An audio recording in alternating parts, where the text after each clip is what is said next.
Hi and welcome everyone to Nikki Loves Books. Nikki here, and today we do have our part 2 and final part of the Heir of Fire recap. Heir of Fire by Sarah J. Maas is broken up between part 1 and part 2 anyways, and this is the same marker that I use to split between my videos. So we are in part 2, which is literally called Heir of Fire, and the book is called Heir of Fire. If you guys are looking for part 1, it is linked in the description below. Please do not watch this without first watching part 1. You're going to be a little lost, and I do majority of the reminders in part 1.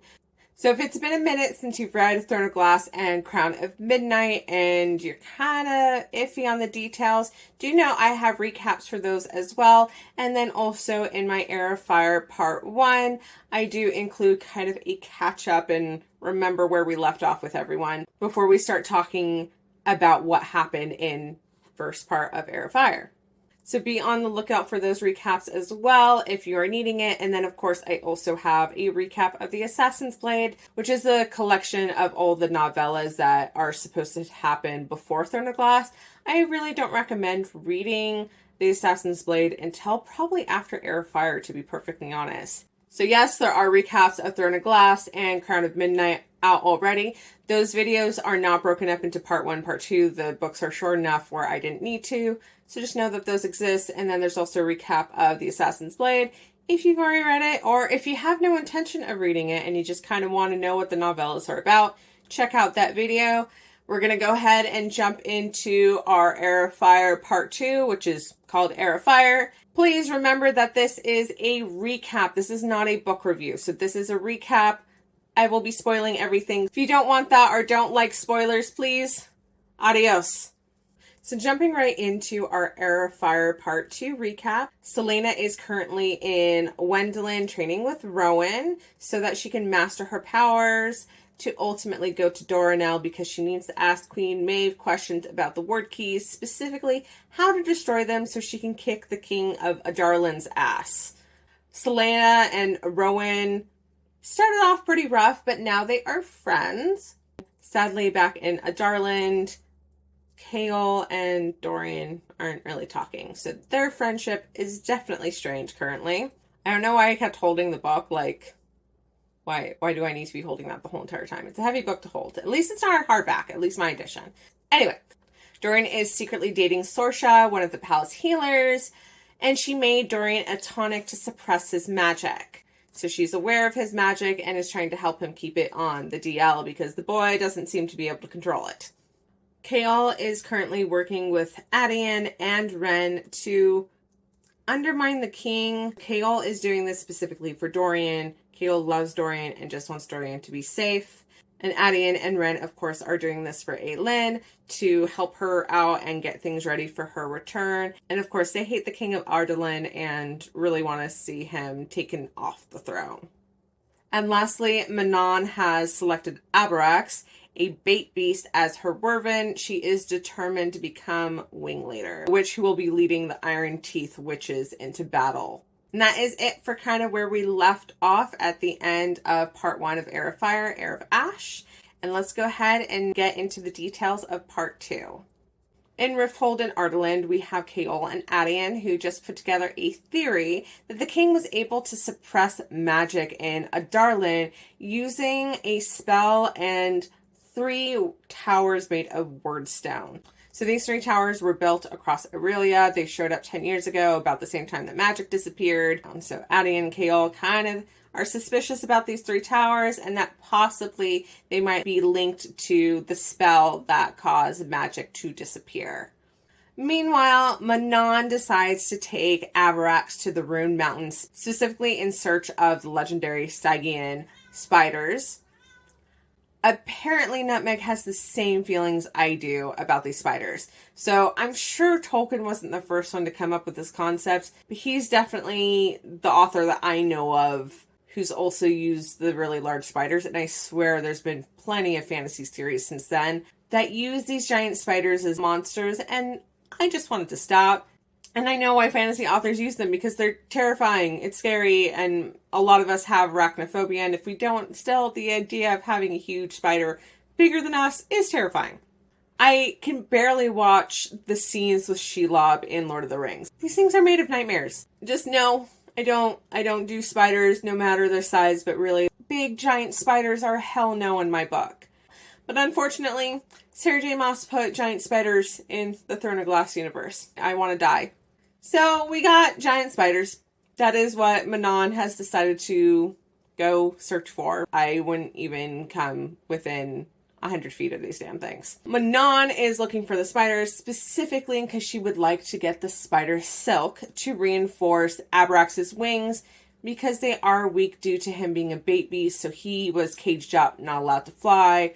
So his wings are underdeveloped, and Manon wants to reinforce his wings to make sure that there's no issue and that he's as strong as he could be. He is flying at this point, so I'm like, he is able to fly. She, again, just wants to make him the best of the best. So Manon finds the spiders. Yay, her. Spider and Manon are chit-chatting, and the spider does share that a merchant years ago reported that a red-haired woman reclaimed the waste and crowned herself their high queen. She also makes a side mention that she took 20 years of this merchant's life and that some of his shape-shifting abilities passed to her. Manon, being the kick-ass female she is, tricks the spiders, has Abrax catapult them off the cliff, which, hilarious, and then takes off with the spider silk without having to pay for it. So back in Rifthold, Dorian calls out Chaol for basically picking things he loves and accepts about Selena. Going back to a little bit about what we talked in part 1 of Heir, Chaol is kind of being an asshole right now, and of course we love him. He's trying to do what's right. He's kind of being a judgmental bitch right now. There's parts about Selena that Chaol doesn't like. Her being an assassin, her being able to kill people cold-heartedly, as he puts it. Chaol really doesn't like her dark side and doesn't accept or love them. He kind of has always focused on things that he did like and accept about her and kind of ignored the rest of it. So Dorian's kind of calling him out for this. And Dorian says he chooses Selena, so he ultimately knows the person beneath the name and title. So again, Dorian knows that Selena is actually Aelin, but he knows Selena as a person, and that even though she's Aelin and Chaol's worried that she's going to come back and kill everyone in Adarlan, Dorian's like, she's a good human being. She said she'll come back for me, and I believe that. And then also Adarlan kind of gets on Chaol also for not picking a side. Chaol is doing this kind of very wishy-washy thing where he's trying to help them, but he doesn't want to outright rebel because it goes against everything he was taught and what he values, which is discipline and honor. So Chaol's kind of getting called out, and rightfully so. Chaol's kind of being a pain in the ass this book. Along with Chaol drama, we do find out some news from the Dead Island, which we haven't really heard about too much. The update here is that we hear that Captain Rolfe is Pirate Lord of Skulls Bay, but little else of the islands. So he only claims one little spot when he used to claim all islands. He and his men will not venture into the eastern Dead Islands any longer. They have seen men who are human, but not, who wear black collars. General Narok, which we're not supposed to know, he's just a general of the King of Adarlan, has recently been seen in the Dead Islands and has left, taking the fleet to Wendland to launch a surprise attack. And ultimately, Captain Rolfe will not get involved, just wants to be left alone. So that is our update from the Dead Islands. Back in Wendland, Selena has mastered shifting, but not her magic. She's not finished with her training. Rowan does have her control 3 fires for the Beltane celebration they attend. During the celebration, while she's controlling the 3 fires, Selena does almost burn herself out. However, she's actually relieved because she's convinced that her magic isn't as deep as everyone thought it was. Why she's been so afraid of her magic is that when she was growing up, everyone else seemed very, very afraid of her abilities. And so she's kind of been really scared. And so her almost burning out, she was like, oh, cool, great. I'm not as powerful as everyone expected me to be and thought I was. So this is good. But it was not the end of her powers. She technically could have kept those fires burning for months, but rather she had given herself a mental block out of fear. And Rowan calls her out for this. She had been lured by magic and allowed it to consume her, which is why she reached almost a burnout. Rowan, of course, saved her. This is Selena's turning point. So this is the point where Selena begins to master her magic rather than being a slave to it. So this is kind of the shift that we see in Selena, going from being really afraid and like, oh, I don't want to use it, I'm going to hurt people, to then having this mental block where she thinks that she has less than she does. And then finally we see her where she's like, all right, I have this magic, I'm going to be the master of it versus letting it do what it wants with me. We also find out what Karanim are, and that is a bonded pair that share power. This is outside of being mates, so this is not a mate bond. It's a bond between two people who are magic users, and they can share power between themselves. But it's not like they get a new magic. We talked in Heir of Fire Part 1 about how Rowan explains, like, it's kind of a well of power that you have, and then your magic manifests according to your magics. It is a risky bond to have, as there is a danger that one can take too much, if unskilled, can shatter your mind or burn out both magic users completely, and it also can be abused. So Karanum are not very common just because of that trust, and then there does need to be a component of compatibility there. So Selena and Rowan do investigate yet another body. This one looks like they put up a fight, and Selena notes that there's a black substance under the corpse's nails. And it seems very familiar because it's Wyrdstone. So at this point, Selena does tell Rowan about the Wyrdkeys and about the King of Adarlan and what info she needs from Maeve.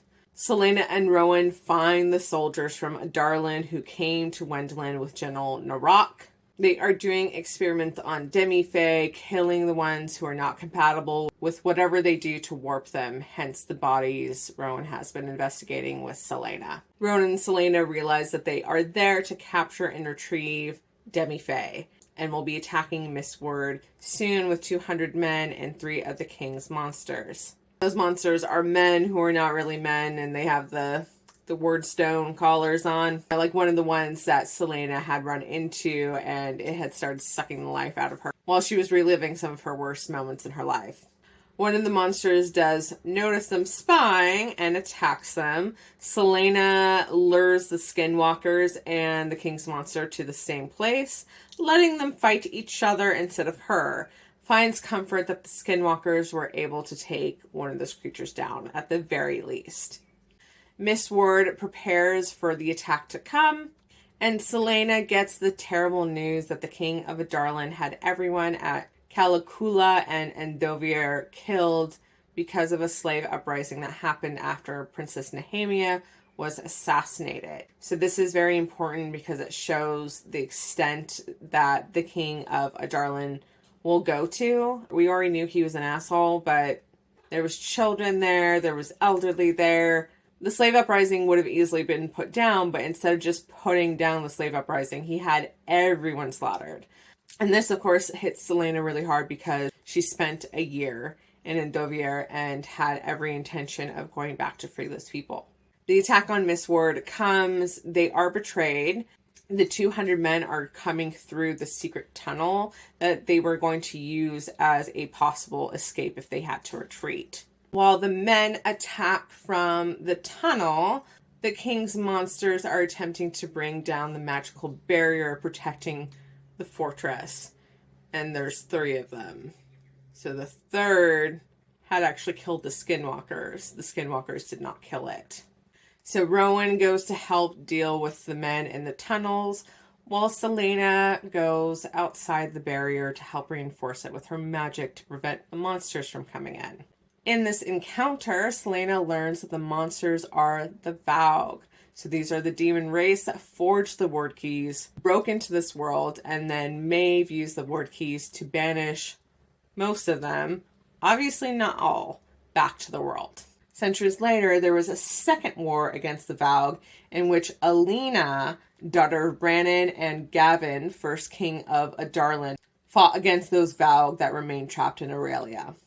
We learn that the current king of Adarlan has learned to harness them and place the Vaug princes in hosts to take over their minds and body. Ultimately, we find out that the Vaug were never beaten, just contained.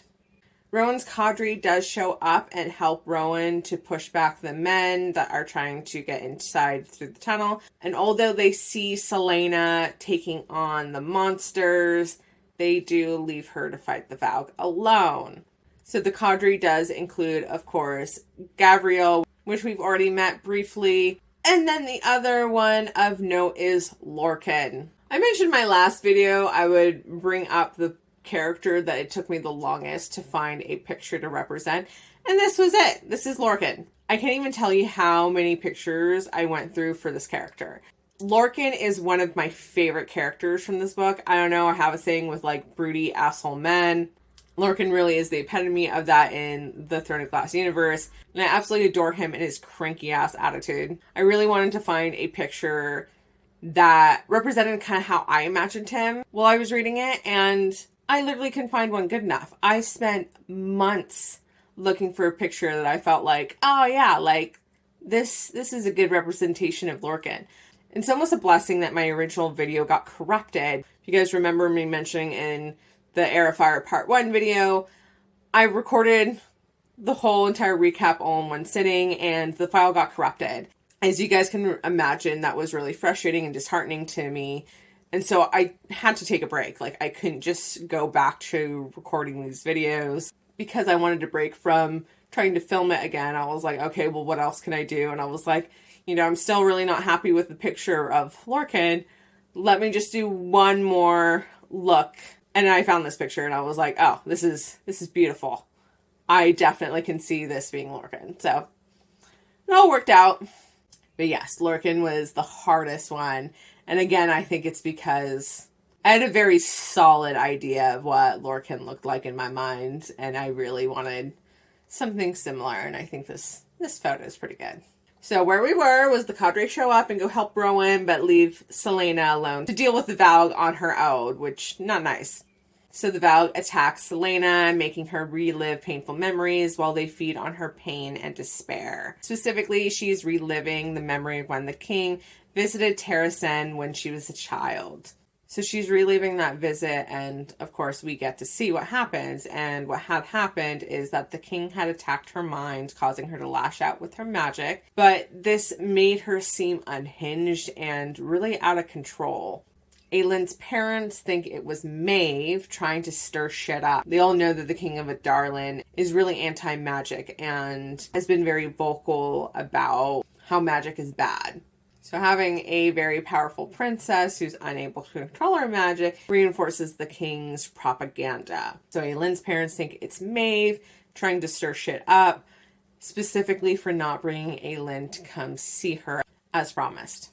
Aelin's mother gives Aelin the amulet of Orinth that night for protection. It's the most honored heirloom of the royal family of Terrasen. That night, Aelin crawls into bed with her parents, and she wakes up to find that her parents are dead. Lady Marion, a lady in waiting in Terrasen, still lives and takes care of Aelin while waiting for help to arrive. A man comes back to kill Aelin. Lady Marion sacrifices herself to give Aelin time to run. Aelin runs to the river and falls in and is presumed dead. It is specifically this sacrifice of Lady Marion that haunts Selena the most. Feels like the sacrifice was wasted because of what she ended up doing with her life. Selena all this time has blamed herself for what happened, but reliving this memory, she realizes that the king of Adarlan had planned and orchestrated all of this. So Selena is able to start fighting back. The Valg really don't seem to like her fire, so she's lighting them up. She is close to burning out, however, and Rowan comes and they become Karanum. Rowan is able to provide her with more power, and Selena uses her fire, burning the Valg up and killing them. It was an epic show of power and fire that could only be attributed to Aelin. Selena is officially announcing that Aelin is in fact alive and is fighting. So this is a big deal for her to publicly be like, hey, you thought I was dead. I'm not. So this is a big deal. The other thing of note is that during this fight, Selena's hair did get cut by the Valg. So she got a haircut. Meanwhile, back in Rifthold, Chaol finally fills in Dorian about everything. So Dorian's issue with Chaol, other than Chaol being a judgy bee, has been that Chaol has been keeping secrets and Dorian doesn't like it. Chaol finally tells him everything. The Wyrdkeys, about the king, magic, the theory about the three towers. So Dorian experiments and confirms that it is entirely possible for the king to have gotten rid of magic using those towers, and they believe that taking one of those towers down, magic will be instantly released. Back in Wendland, Mistward survives the ambush. They don't really have a lot of losses, thankfully. Selena has yet another epiphany, and that she realizes she should have frozen to death after falling in the river as a child, and therefore she must have still been wearing the amulet of Orinth, and it protected her. And it is through this that she realizes Manon had kept the third Wyrdkey and hid it in the amulet of Orinth, letting it pass to each heir. So again, Queen Maeve had the three Wyrdkeys. She used them to banish the Valg at the time, or again, most of them, some of them stayed. Manon had then taken the three keys, crossed the sea over to Aurelia to then hide them. We suspect that the king has two of the three. We know he doesn't have three. And Selena realizes that Manon had kept the third and had hidden it in the amulet of Orinth, which is why it was their most prized heirloom. Like, make sure you don't freaking lose this shit. And then it passed from heir to heir. Selena realizes, like, that is why she didn't freeze to death as a child, was because she was wearing the amulet, and therefore Arobin must have taken the amulet from her and kept it all these years, never realizing that he had the power he might have possessed. So again, Arobin is the king of assassins. He was the one who found Aelin as a child on the banks of the river, barely alive. And then he took her in. That is how she became Selena, Adarlan's assassin. So Selena realizes all of this. She does tell Rowan her story and tells him what happened 10 years ago in Terrasen. But she does not tell Rowan where the third Wyrdkey is, just because she knows that Maeve can compel him to tell her. And Selena really, really does not trust Maeve. Back in Adarlan, news from what happened in Wendland is spread around. It is known that General Narok's legion went to Wendland and that Aelin defeated them. The world now knows that she is alive and will fight Adarlan. Meanwhile, back in Wendland, Rowan takes Selena to Dornell, and Maeve shares quite a bit of information that is important. So we find out that the Wyrdkeys cannot be destroyed, only put back in the gate, and she herself doesn't know how to put them back. We also find out from Maeve that there are many different races of Valg, and they are ruled by the princes. So the Valg princes are a big deal. They themselves are made of shadow and despair and hatred. They have no bodies save those they infiltrate. So they really are a parasite. And just to put in perspective of how powerful they are, Maeve shares that 6 Valve princes devoured an entire legion of Fae warriors in a matter of hours. So these monsters are not to be fucked with. We also find out that Manon, who again was the first king of Terrasen, was a nameless bastard. And I mean that in, like, the actual term, which is why his heirs bear the nameless word mark. If you guys remember back in Throne of Glasses was the first time we see it, but Selena has a word mark on her forehead that shows up sometimes, and it's the nameless word mark. Manon won himself glory and a kingdom as he was able to use fire against the Valg. So again, the Valg really do not do well with fire, and that is one of the few ways that you can take them out. The Valg princes are hard to kill, but other than fire, Maeve figures that cutting off their heads to sever the collar probably will do the trick. It seems like most cases, if something's hard to kill, just behead it. That seems to take care of most things. Maeve confirms that without all 3 Wyrdkeys, the king is still limited and can only open the portal between worlds for short periods, long enough to let one Valg prince infiltrate a body he has prepared.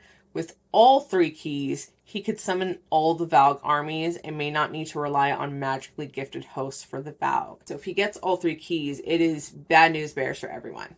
So Maeve is having some verbal diarrhea here and is sharing all the shit. So Selena is listening and makes a lovely mental note that Maeve says the Wyrdkeys were taken from her, not given.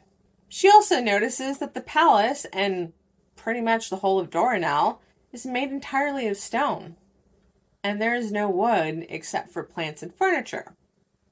Very curious. Maeve then asks Selena where the third word key is, and Selena refuses to tell her. Maeve compels Rowan to tell her, but thankfully Rowan does not know. However, he does confirm that Selena does have an idea. Maeve has the cadre hold down Rowan while they take turns whipping him until Selena tells her where the third word key is. This, of course, makes Selena very angry, and she surrounds the whole island in wildfire, not hurting anyone or consuming anything, just a warning to Maeve that she's ready to burn down her city if needed. Selena guesses the real story of how Brandon acquired the Wyrdkeys. Maeve didn't journey with Brandon and Athril to retrieve the keys from the Valg, but wanted to steal them for herself. Brandon and Athril realized this and fought her. Maeve killed her beloved Athril, and in her shame and grief, Brandon was able to take the keys from her. He then sacked the sun goddess's temple to burn any last trace of himself or any clue of where he was going so Maeve would not find him. Brandon left Athril's sword in honor of his dearest friend in the cave where Athril had carved out the eye of the lake creature and never told Maeve. Maeve didn't follow Brandon as he had the keys and his magic was so strong. She did fear him, so like Aelin, Brandon had immense fire magic, and then he also had the 3 Wyrdkeys, so that is the only reason why Maeve did not pursue him. Rowan had known exactly what sword he had tossed to Selena when they were in that cave, and so Selena pulls out the ring she had found with the sword and offers Maeve Athril's ring in exchange for Rowan's freedom from his blood oath.